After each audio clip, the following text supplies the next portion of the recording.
안녕하세요. 저는 35살, 결혼한 지 이제 3년이 된 워킹맘입니다. 아들 하나를 둔 엄마이자 남편과 함께 대기업에 다니며 나름 안정적인 생활을 이어가고 있어요. 많은 분들이 겉모습만 보면 저를 부러워하실 수도 있겠지만 사실 저에겐 남몰래 안고 살아가는 가족사 하나가 있습니다. 그것도 마음 깊숙이 눌러두고 되도록 꺼내지 않으려 애써온 과거의 이야기였죠. 바로 문제투성이었던 시아버지와의 관계입니다. 저희 부부는 경제적으로 크게 걱정 없는 편이에요. 대기업에 다니다 보니 연봉도 괜찮고 아이도 어린이집에 잘 다니고 있어요. 평일에는 정신없이 일하고 주말에는 가족끼리 시간을 보내며 그럭저럭 평온하게 살고 있었습니다. 그런데 잊고 살았던 그림자가 다시 다가오듯 2년 전 스스로 연락을 끊었던 시아버지에게서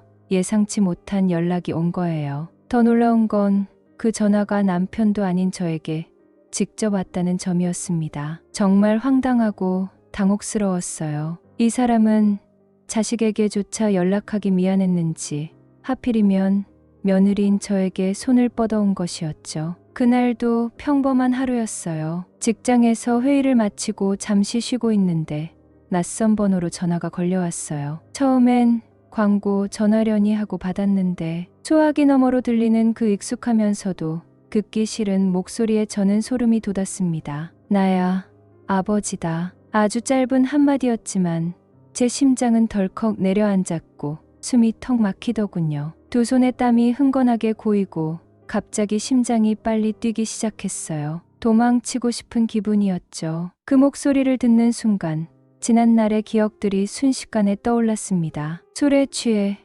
고래고래 소리 지르던 모습, 가족들에게 상처 주는 말들을 아무렇지도 않게 내뱉던 장면, 남편이 어린 시절 겪었던 트라우마까지 줄줄이 떠오르더군요. 그런 사람과 저희는 몇 년 전 어렵사리 인연을 끊었습니다. 남편도 결혼 후 마음을 굳히고 단호하게 거리를 뒀고 저 역시 그 결정을 존중했어요. 그런데 왜 하필 지금, 하필 저한테 연락을 한 걸까요? 순간 여러 가지 감정이 교차했어요. 무시하고 전화를 끊는 게 맞을까? 아니면 일단 무슨 용건인지 들어는 봐야 하나? 머릿속이 혼란스러웠지만 결국 저는 그 전화를 끊지 못하고 응대했어요. 그리고 그 순간부터 지금까지 제 선택이 과연 옳았던 걸까 하는 고민이 제 마음속을 떠나지 않고 있답니다. 제가 그 전화를 받았던 것이, 그리고 그의 말을 들은 것이 잘못이었을까요? 이 글을 읽는 여러분들의 객관적인 시선이 너무나 궁금합니다. 남편이 자신의 아버지와 인연을 끊겠다고 결심하게 된 데는 여러 복합적인 이유가 있었어요. 단순히 감정적으로 다툰 일이 있어서라기보다는 오랜 시간 쌓인 상처와 실망이 마침내 한계에 이르러 결별로 이어진 것이었죠. 특히 그 결정적인 이유는 바로 돈이었습니다. 경제적인 문제, 그 뿌리 깊은 고통이 남편과 시아버지를 갈라놓게 된 핵심이었어요. 남편이 들려준 어린 시절 이야기를 들을 때마다 저는 가슴이 답답했어요. 남편은 자주 그러더군요. 아버지는 늘 이번엔 제대로 해보겠다고 말하곤 했지만 그 약속은 단 한 번도 지켜진 적이 없었다고요. 늘 일자리를 구했다가도 몇 달을 못 채우고 그만두는 일이 반복되었고 오히려 일하는 동안엔 돈을 벌었다는 자만감에 술집이며 도박이며 돈을 흥청망청 써버리는 일이 다반사였다고 합니다. 결국 일은 일대로 하고 돈은 빚으로 남아 집안의 삶을 더 엉망으로 만들어버리곤 했다는 거예요. 그런 남편의 어린 시절은 늘 부족함과 불안정함 속에서 흘러갔답니다. 오늘은 아버지가 일을 할까 말까, 월세는 또 밀리지 않을까, 다음 달에 학교 등록금을 낼 수 있을까 하는 걱정들이 어린 시절 내내 남편의 마음을 짓눌렀다고 하더군요.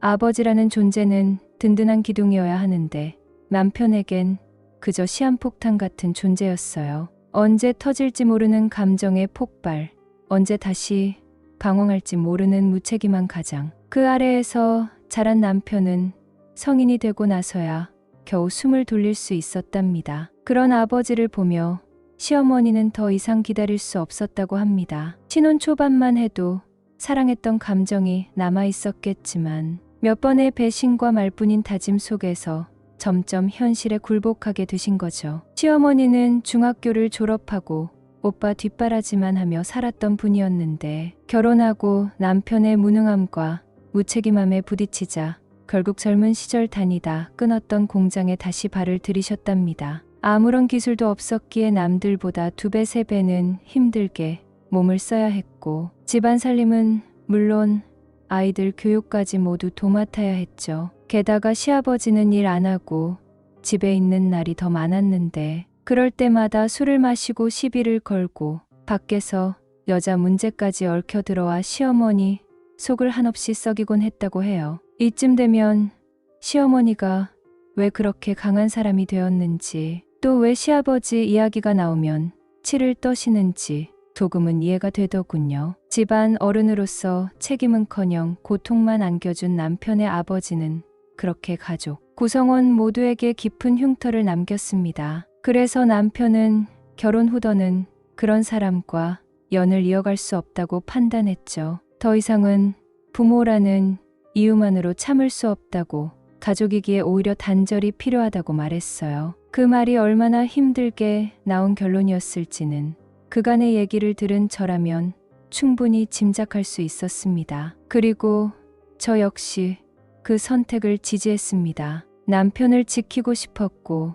우리 아이에게만큼은 그런 고통을 대물림하고 싶지 않았거든요. 신랑은 지금 보기엔 굉장히 안정적이고 점잖은 사람이지만 사실 그의 과거는 상상보다 훨씬 더 힘들고 아픈 이야기들로 채워져 있었습니다. 겉보기엔 차분하고 성실해 보였던 남편의 성격이 알고 보니 오랜 세월 쌓여온 고난과 인내의 결과였다는 사실에 저는 적잖이 충격을 받았고 또 한편으로는 참 마음이 아팠습니다. 남편은 어려서부터 돈이라는 단어 앞에서 늘 움츠러들며 살아왔대요. 가정 형편이 어려워서 필요한 것을 요구하거나 꿈을 이야기하는 일조차 조심스러웠다고 하더군요. 학창 시절 친구들이 나 장래희망은 과학자야.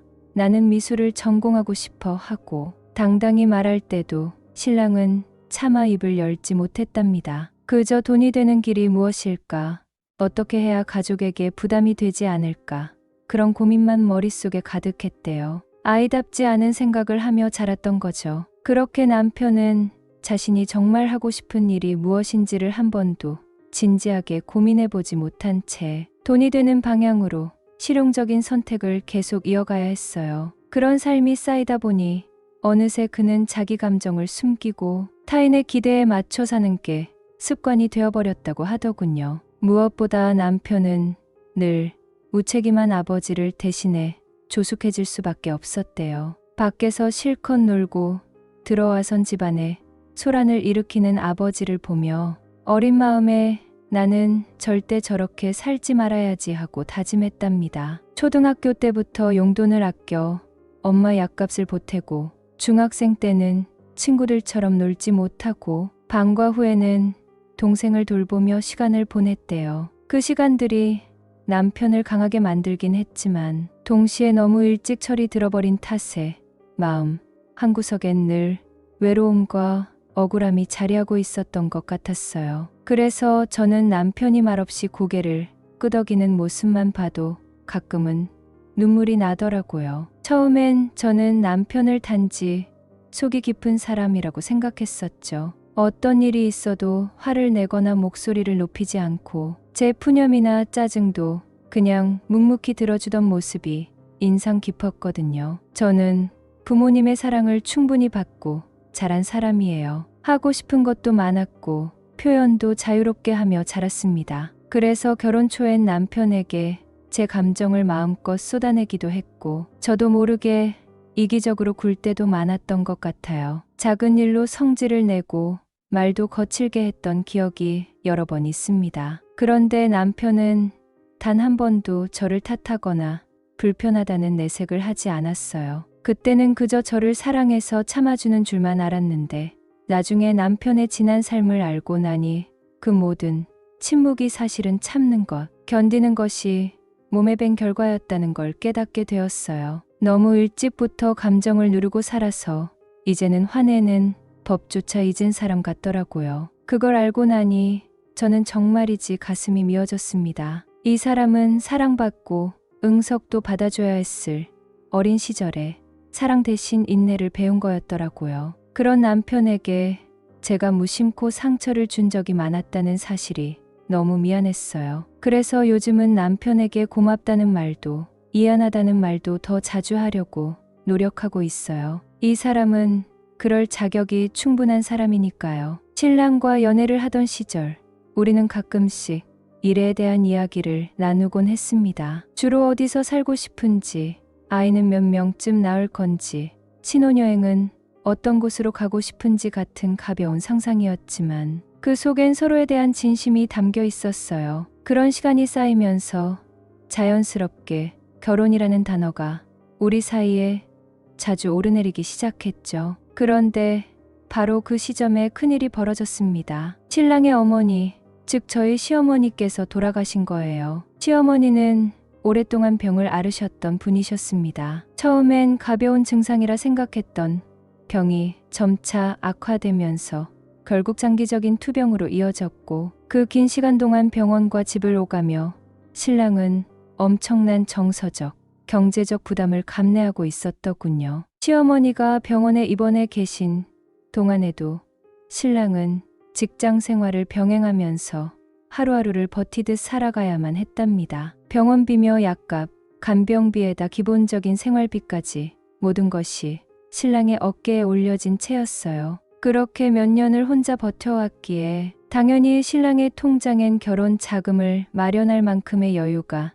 남아있지 않았습니다. 오히려 빚이 조금 있었다고 하더군요. 그런 상황이다 보니 시어머니가 돌아가신 후 신랑은 제게 이런 말을 하더라고요. 이제 너랑은 여기까지야. 나는 아무것도 가진 게 없어. 너처럼 멀쩡한 가정에서 자란 사람은 나 같은 사람이랑 결혼하면 안 돼. 그냥 정상적인 집에서 자란 사람 만나. 라고요. 그 순간 저는 눈앞이 캄캄해졌습니다. 그의 말이 차가워서가 아니라 그 말을 꺼내기까지 얼마나 많은 고민을 했을지, 또 스스로를 얼마나 낮춰가며 저를 놓아주려 했는지 느껴졌기 때문이에요. 그 말 속에는 자신감 없는 남자의 체념이 묻어 있었고 동시에 진심으로 절 아끼는 마음도 느껴졌어요. 자기가 가진 게 없다고, 가난하다고, 상처뿐인 과거를 가졌다고 저를 떠나보내려는 그 사람을 저는 도저히 놓을 수 없었습니다. 오히려 그런 사람이기에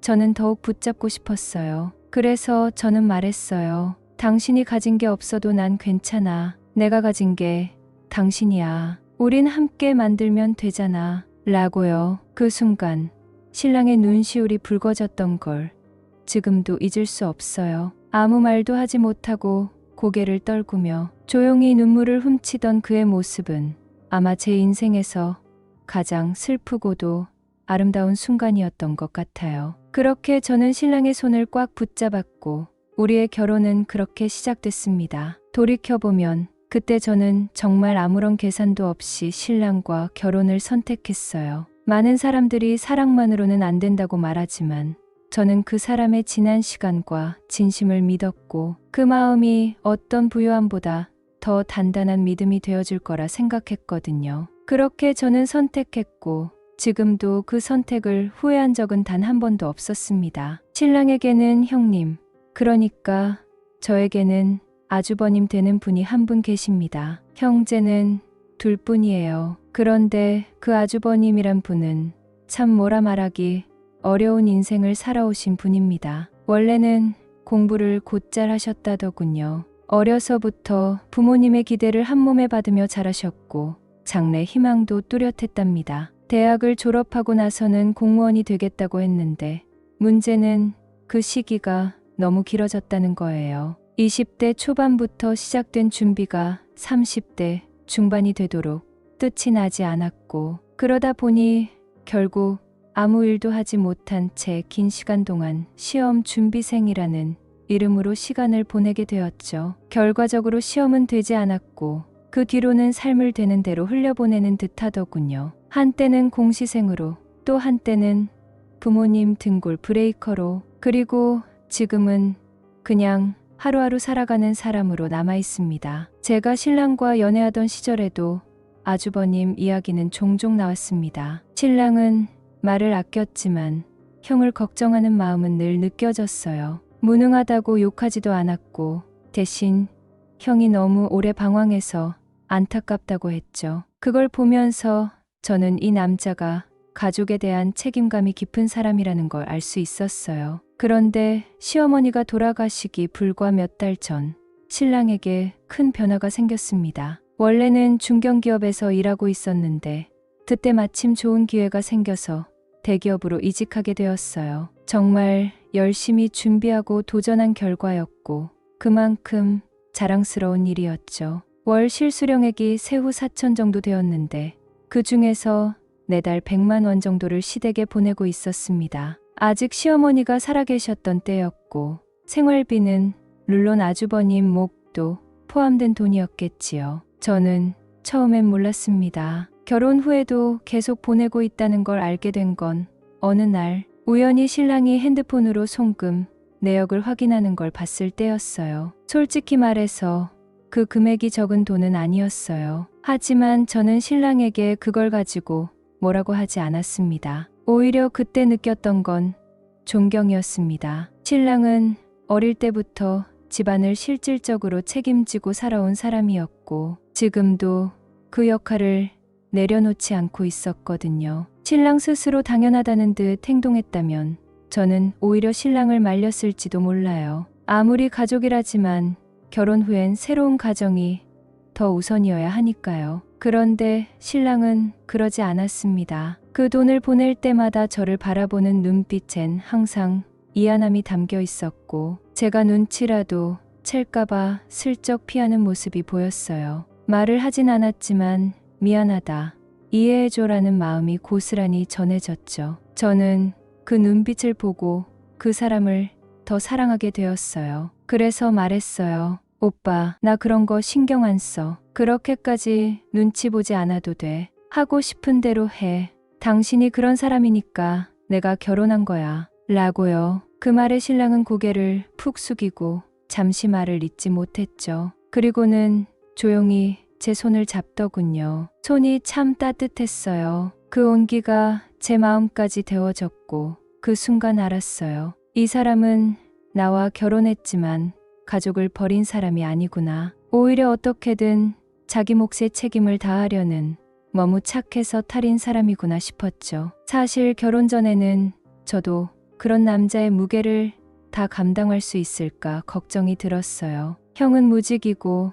아버지는 연락조차 끊긴 상태였고 어머니는 병상에 계셨고 어떤 의미로는 제가 신랑과 결혼하는 순간부터 가족의 중심이 되어야 한다는 것을 느끼고 있었거든요. 하지만 저는 그게 싫지 않았어요. 저 역시 회사를 다니면서 경제적으로 자립 사람이었고 저 하나쯤은 괜찮다고 생각했어요. 신랑이 저를 보며 그렇게 당당하지 못한 이유, 누구보다 열심히 사는데도 자꾸 눈치를 보는 이유는 아마 자신이 감당하고 있는 가족사 때문이겠죠. 그런 남편을 저는 절대 부끄럽게 만들고 싶지 않았어요. 그래서 저는 말했어요. 나는 당신이 이렇게 가족 생각해주는 거 자랑스럽고 당신 형도 미워하지 않아. 하지만 당신이 힘들면 언제든 말해. 내가 도울게. 라고요. 그렇게 우리는 서로에 대한 이해와 배려로 지금까지 함께 살아오고 있어요. 세상에 완벽한 결혼이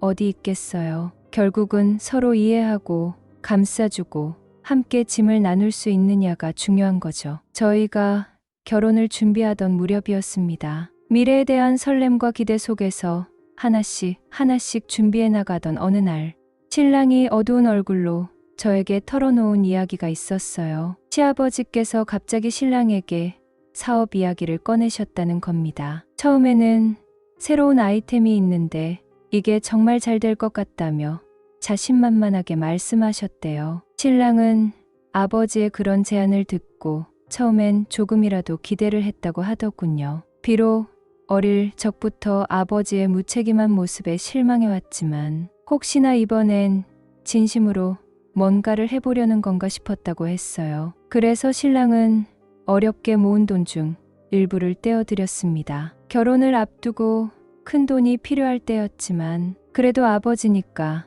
마지막 기회라고 생각하며 500만 원을 먼저 드렸다고 하더군요. 그런데 아버지께서는 그걸 받으시고도 한 달도 안 돼 다시 연락을 하셨답니다. 이 돈으론 부족하다. 더 보태줘야 한다면서요. 그렇게 몇 차례에 걸쳐 결국 2천만 원이 넘는 금액이 나갔다고 해요. 신랑은 내심 불안했지만 아버지가 오랜만에 뭔가 진지하게 움직이는 모습에 차마 단호하게 거절하지 못하고 계속 도와드린 거였죠. 그런데 어느 날이었어요. 신랑이 갑자기 어이없다는 듯한 얼굴로 퇴근을 하고 들어왔어요. 손에 든 봉투를 내밀며 이거 좀 보라고 하더군요. 그 안에는 시아버지가 진행 중이던 사업의 구체적인 자료들이 들어 있었는데 읽어본 순간 저는 할 말을 잃고 말았어요. 그 좋은 아이템이라는 것이 다름 아닌 성인 유흥업소와 관련된 사업이었거든요. 말이 좋아 술집이지 사실상 접대부를 고용해 운영하는 그런 형태의 일이었어요. 신랑은 그걸 확인한 날 밤 정말 참았던 분노가 폭발했다고 해요. 평생 가족을 힘들게 하시던 분이 이번에는 아들의 결혼 자금을 그렇게 써버린 겁니다. 그는 아버지를 찾아가 따졌다고 했어요. 지금까지도 이렇게 말도 안 되는 방식으로 돈을 쓰고 자신에게 아무런 양심의 가책 없이 손을 벌리는 것이 너무 실망스럽다고 했죠. 그리고 결정적인 말을 했다고 하더군요. 저는 이제 결혼을 했고 제 돈은 제 가정과 아내를 위해 써야 합니다. 아버지 마음대로 할 수 있는 돈이 아닙니다. 라고요. 그 말을 들은 시아버지는 처음엔 잠시 멍한 표정을 지으셨다더군요. 그러더니 이내 얼굴이 붉게 달아오르며 불같이 화를 내셨다고 했습니다. 내가 언제부터 그리 잘났다고 아버지한테 훈계질이냐는 말도 하셨다고 하더라고요. 신랑은 끝까지 차분하게 그러나 단호하게 거절했습니다. 이제는 과거처럼 아버지를 도와줄 수 있는 입장이 아니며 앞으로는 어떤 금전적인 부탁도 들어줄 수 없다고요. 그렇게 말하고 신랑은 뒤돌아섰다고 했어요. 그 일이 있고 몇 달 뒤였습니다. 시아버지에게서 다시 연락이 왔다고 하더군요. 이번에는 돈이 급히 필요하다는 내용이었어요. 신랑은 단칼에 거절했습니다. 제발 이젠 그런 식으로 아들에게 의지하려 하지 마시고 땀 흘려볼 수 있는 일을 찾아보세요. 라고 냉정하게 말씀드렸다고 했죠. 그 말에 시아버지는 조용해지더니 이내 서운하다는 말만 남기고 전화를 끊으셨답니다. 그리고는 문자 한 통만 남기셨다고 했어요. 앞으로 연락하지 마라. 나도 너 같은 놈은 아들로 두기 싫다. 그 문자를 받은 날 신랑은 말없이 오래도록 핸드폰만 바라보며 앉아 있었어요. 저는 그걸 보고 조심스레 옆에 다가가 괜찮아?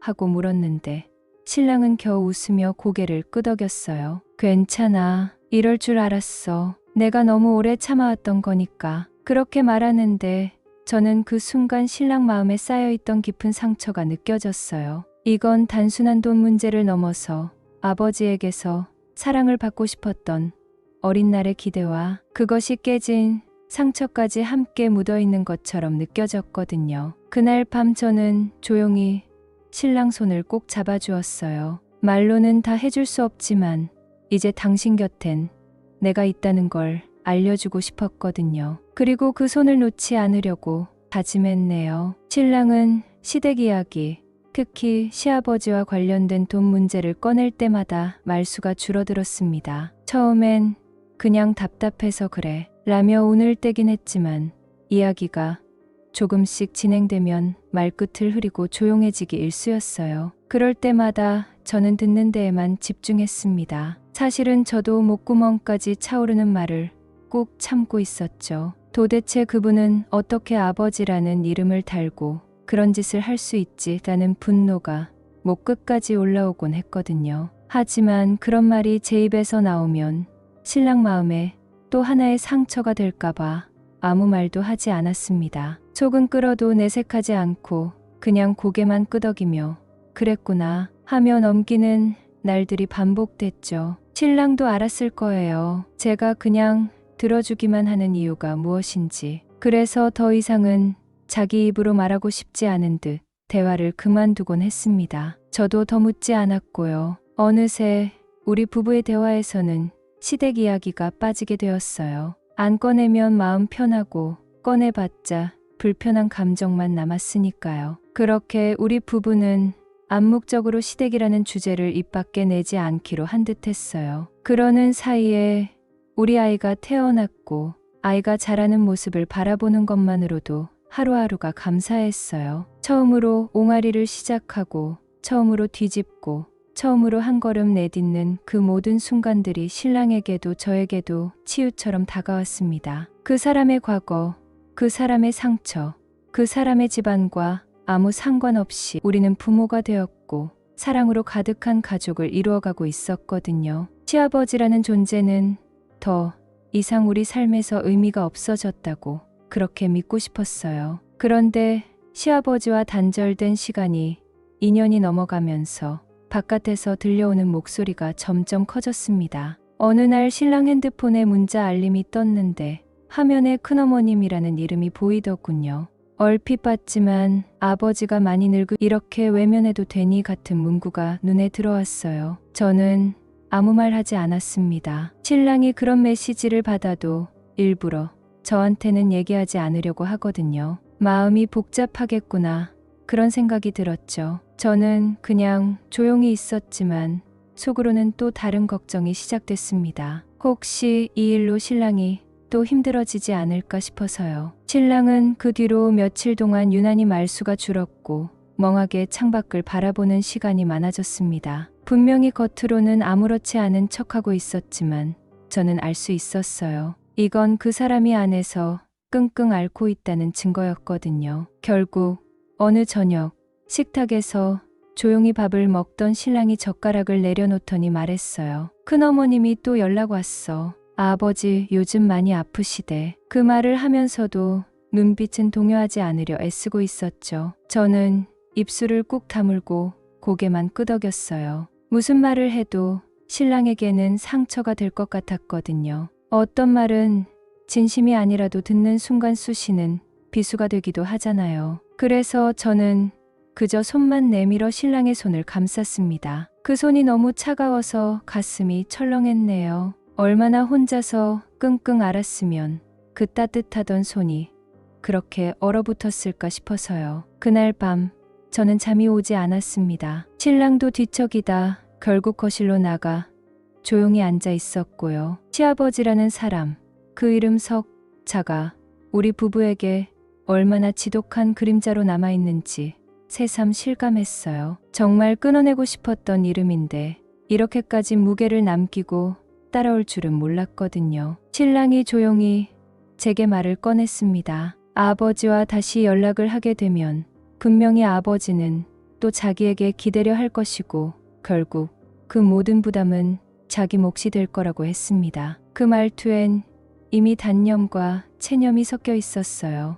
말끝마다 깊은 한숨이 묻어났고 어깨는 점점 더 무겁게 내려앉아 있었습니다. 신랑은 단순히 돈 문제 때문이 아니라 정신적으로 또다시 휘둘릴까 봐 겁이 난다고 말했죠. 이제는 누군가에게 휘청이는 삶이 아니라 제 가족을 중심에 두고 안정적인 일상을 지키고 싶다고 했습니다. 그 마음이 얼마나 간절하고도 절박한지 저는 말하지 않아도 느낄 수 있었어요. 내가 다시 그 사람한테 마음의 문을 열면 나 자신이 무너질 것 같아. 신랑이 그렇게 말했을 때 저는 순간 아무 말도 할 수가 없었습니다. 가슴이 턱 막힌 것처럼 숨이 안 쉬어졌거든요. 그의 눈빛은 아버지라는 존재에 대한 미움도 연민도 죄책감도 뒤엉켜 있었습니다. 저는 그 모든 복잡한 감정을 받아줄 수 있는 사람이 되고 싶었지만 그 순간만큼은 그저 조용히 그의 손을 잡는 것밖에 할 수 있는 게 없었죠. 신랑은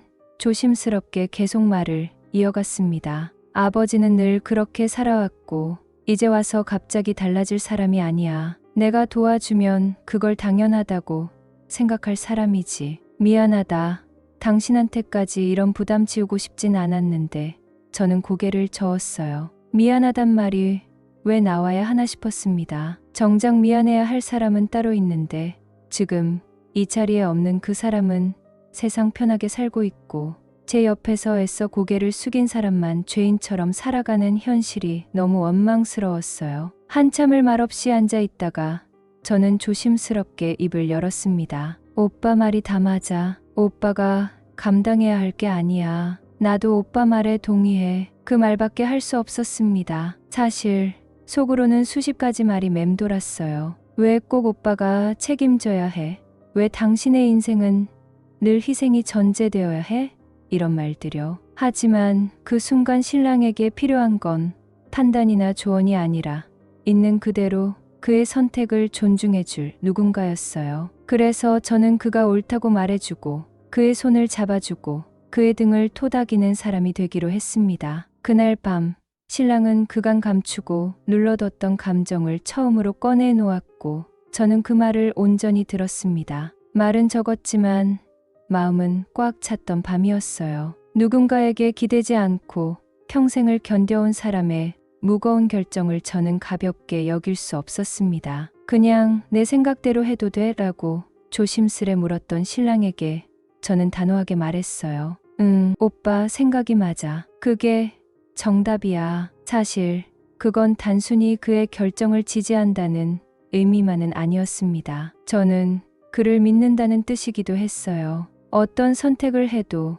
그는 제 삶의 중심에 있을 사람이라는 확신이 있었거든요. 그렇게 신랑은 다시 한번 마음의 벽을 다졌고 저는 그 벽을 이해하며 함께 서 있기로 마음먹었습니다. 며칠 전 업무 때문에 정신없이 바쁘던 평일 오후였습니다. 점심시간도 지나지 않은 시간이었는데 제 휴대폰으로 나치금 번호가 떴습니다. 시아버지였습니다. 순간 심장이 쿵 내려앉는 기분이었어요. 그렇게 오랫동안 아무 연락 없이 지내던 분이 갑자기 전화를 했다는 것 자체가 예사롭지 않게 느껴졌거든요. 통화를 받자마자 시아버지는 딱 잘라 말씀하셨습니다. 얘야, 내 신랑 전화가 안 되네. 네가 전화 좀 하라고 전해주라. 목소리는 무심한 듯 했지만 저는 그 말 한마디에 숨이 턱 막히는 듯 했어요. 그때 저는 회사에 있었고 여러 사람들과 함께 회의 준비 중이라 더 깊이 대화할 여유도 없었습니다. 억지로 미소를 지으며 네, 알겠습니다 라고 짧게 대답하고는 전화를 끊었습니다. 하지만 마음은 전혀 가라앉지 않았어요. 괜히 불길한 예감이 계속 머릿속을 맴돌았거든요. 시아버지라는 분이 그렇게 아무렇지 않게 전화를 하실 분이 아니라는 걸 이미 알고 있었으니까요. 예감은 늘 틀리지 않더라고요. 퇴근 후 겨우 마음을 다잡고 저녁 준비를 하려는 찰나 또다시 시아버지에게서 전화가 걸려왔습니다. 이번엔 아예 숨도 쉬지 않고 재차 묻더군요. 신랑 아직 퇴근 안 했냐? 내가 급하게 통화할 일이 있어서 그래. 그 말에 저는 이성을 잃을 뻔했습니다. 급하게 통화할 일이라는 게 뭔지 뻔히 알 것 같았거든요. 과거에도 늘 그랬으니까요. 급하다, 시급하다, 꼭 좀 봐줘라. 그렇게 시작된 말끝은 늘 돈이었습니다. 아주 정중한 부탁의 형태일 때도 있었고 뻔뻔한 요구의 형식일 때도 있었어요. 그런데 지금 다시 그 패턴이 반복되는 느낌이 들자 순간 울컥했습니다. 참다 저는 말했습니다. 아버님, 예전에 아버님께서 오빠한테 다시는 연락하지 말자고 하셨잖아요. 그런데 왜 저한테 전화를 하세요? 제 목소리는 떨렸지만 단단하게 각을 세우고 있었습니다. 그 말을 들은 시아버지는 약간 웃음을 섞으며 말했어요. 그건 내가 상관할 일이 아니고. 그 순간 저는 그 말에 머리가 띵해졌습니다. 상관할 일이 아니라고요?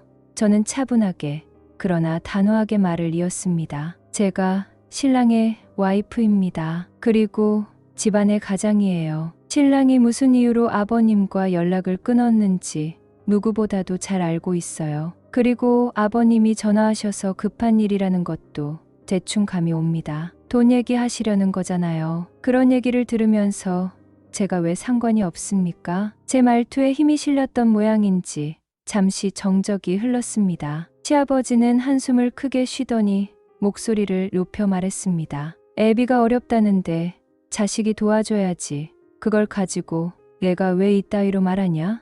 그 말이 끝나기가 무섭게 저는 마음 한 구석이 부서지는 듯한 분노를 느꼈습니다. 도와주는 걸 당연하게 여기는 태도, 애비니까라는 이유로 모든 것을 면죄부로 여기던 그 태도는 정말 참을 수 없었어요. 저는 차마 하지 않으려던 말까지 꺼낼 뻔했어요. 아버님, 그건 도와주는 게 아니라 또다시 희생을 강요하는 겁니다라고요. 하지만 그 말을 꾹 삼키고 저는 이 불편한 대화가 어디로 튈지 더 지켜보기로 마음먹었습니다. 그 순간 저는 도저히 참을 수가 없었습니다. 그동안 입에 담지 않고 참아왔던 말들이 거침없이 쏟아져 나왔어요. 목소리를 높이지 않았지만 제 말 하나하나에는 그동안 쌓였던 울분과 분노, 그리고 시아버지에 대한 서운함이 진하게 배어 있었죠. 아버님, 돌아가신 어머님이 어떤 삶을 사셨는지 정말 모르세요? 중학교 졸업하고 공장에 다니셔서 시댁살림 꾸리고 아주버님과 신랑 키우고 밥하고 빨래하고 뒷바라지 하시면서 하루도 마음 편히 쉬지 못하셨어요. 그렇게 사신 분이 40대 후반에 병 얻어서 고생하다 돌아가셨습니다. 그런데 아버님은요? 도대체 그 시절 동안 뭐 하셨습니까? 제 말이 끝나기 무섭게 시아버지는 말문이 막히신 듯 한동안 침묵하시더군요. 저는 거기서 멈추지 않았습니다. 돈 벌어오셨으면 뭐합니까? 사고만 치셨잖아요. 월급 받으시면 술에, 여자에, 도박에 남의 집 아버지도 다 그렇게 사나요? 바람은 바람대로 피우시고 빚은 빚대로 만드시고 그걸로도 부족해서 자식들이 이제 어른 되고 살만하니까 또 손 벌리십니까? 저희 신랑이 중학생 때부터 어떤 마음으로 살았는지 아세요? 아버지라는 이름이 부끄럽고 무거워서 입도 꾹 닫고 늘 혼자 감당했어요. 그렇게 한참을 쏟아냈더니 시아버지는 지지 않고 또다시 제게 말했습니다. 내가 뭘 안다고, 그건 신랑하고 나하고의 일이야. 너는 그냥 신랑에게 전화하라고만 해. 순간 가슴이 철렁 내려앉는 듯 했어요. 아직도 자신이 무엇을 잘못했는지 모르는구나 싶었습니다. 가족이라는 이름으로 당연하게 요구하고 받아가고 상처 주는 게 얼마나 행동인지도 모르는구나라는 생각이 머리를 스쳤죠. 그래서 저는 단호하게 말했어요. 알겠습니다. 신랑에게 전하겠습니다. 그런데 아버님, 떠니 신랑한테 목돈 달라고 하시려는 거 제가 모를 줄 아세요?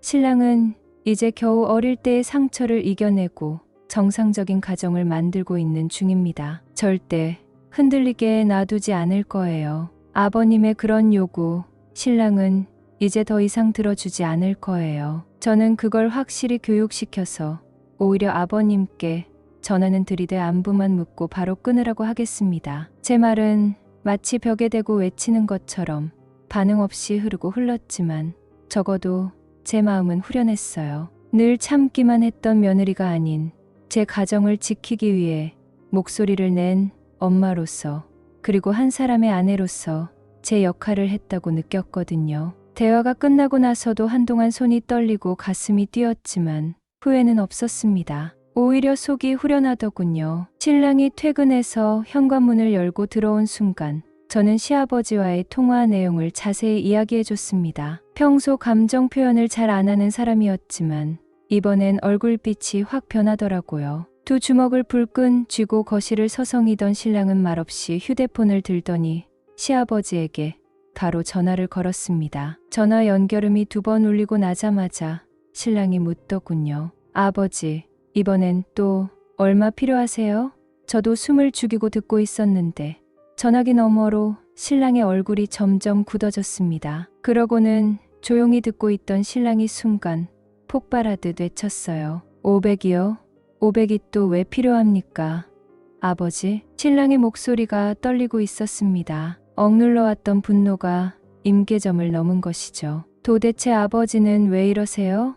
아버지가 딸린 식구가 있습니까? 아버지 혼자 사시잖아요. 형님이랑 둘이 벌면 충분히 살 수 있잖아요. 근데 왜 이렇게 항상 부족하고 항상 급해요? 형님은 뭐 하시는 겁니까? 도대체?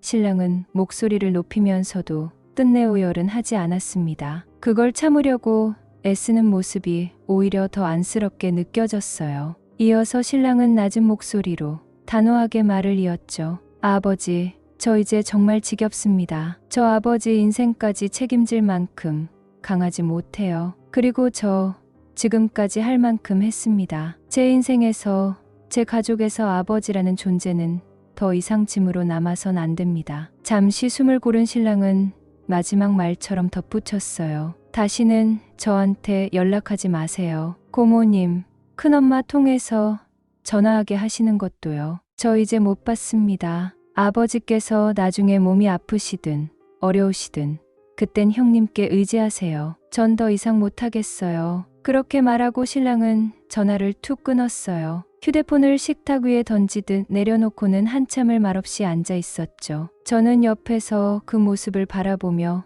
마음이 아프면서도 이상하게 시원했어요. 이 사람이 이제야 진짜 자기 목소리를 냈다는 생각이 들어서요. 고작해야 500만 원이었지만 그 500을 요구한 시아버지의 말 속에는 평생 반복된 무책임함과 타인의 인생에 기생하려는 뻔뻔함이 들어 있었거든요. 신랑은 그걸 단호하게 끊어냈고 그 순간 저는 우리 가정이 드디어 시댁의 굴레에서 조금은 벗어난 것 같다고 느꼈습니다. 신랑이 전화를 끊고 나서 마치 아무 일도 없었던 사람처럼 조용히 부엌으로 가 물 한 잔을 마셨습니다. 물컵을 들고 있는 손이 아주 조금 떨리고 있었어요. 저를 지나칠 때 가볍게 웃으며 괜찮아, 신경 쓰지 말라고 했지만 그 목소리는 평소보다 낮고 떨려 있었습니다. 저는 무슨 말을 해야 할지 몰랐습니다. 괜히 위로한다고 품에 안아주거나 손이라도 잡아줬다가는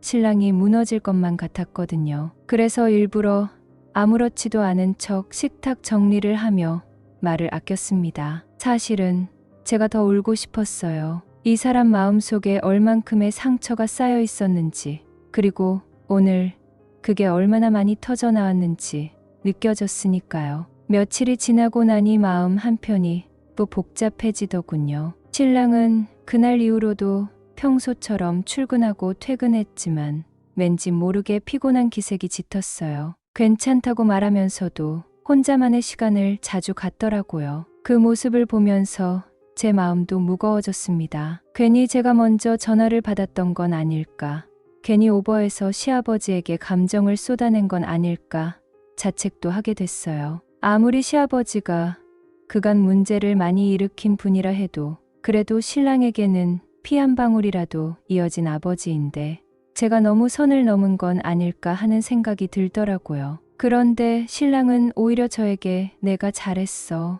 내가 하고 싶었던 말을 내가 대신해줘서 속이 다 시원했어라며 고마워했죠. 신랑의 그런 말이 고맙기도 했지만 마음은 한켠 찢어지듯 아팠습니다. 그 말이 진심이란 건 알지만 동시에 그런 상황까지 가게 만든 현실이 너무 안타까웠거든요. 혹시라도 신랑 마음 한구석에는 제가 나서지 않았다면 다르게 풀릴 수 있었을 거라는 미련이 생기지 않을까 걱정도 됐습니다. 여전히 생각이 많아지는 밤이면 저는 제 행동이 맞았는지 되묻게 됩니다. 제가 신랑을 위해 대신 전화를 받고 대신 단호하게 말한 게 정말 옳은 일이었을까요? 아니면 그냥 모르는 척하고 신랑이 알아서 하도록 했어야 했을까요? 어쩌면 제가 한 행동은 신랑을 위한 배려였지만 동시에 신랑이 스스로 정리할 기회를 빼앗은 건 아닐까 싶기도 해요. 이 글을 읽어주신 여러분들은 어떻게 생각하시나요? 혹시 제가 놓친 부분이 있다면 제 시야가 너무 좁았던 건 아닌지 조언을 듣고 싶습니다. 끝까지 읽어주셔서 진심으로 감사드립니다.